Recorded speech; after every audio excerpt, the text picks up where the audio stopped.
Any reflection is it real?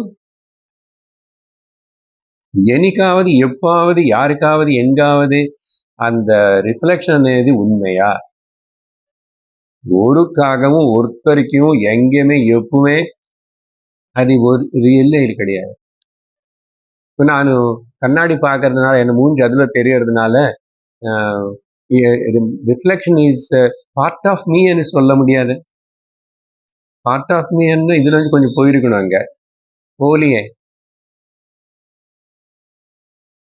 அப்போ reflection என்ன சொல்றோம்? மித்யான்னு சொல்றோம்.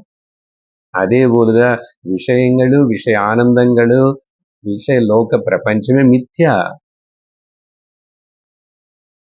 இப்போ எதுக்கு அப்படி சொல்லணும்னா உனக்கு உன்னோட ஸ்வரூபானந்தம் காட்டி கொடுக்கறதுக்கு வேற வழி இல்லை. ஏன்னா நீ விஷயானந்தத்துல மாட்டிருக்க.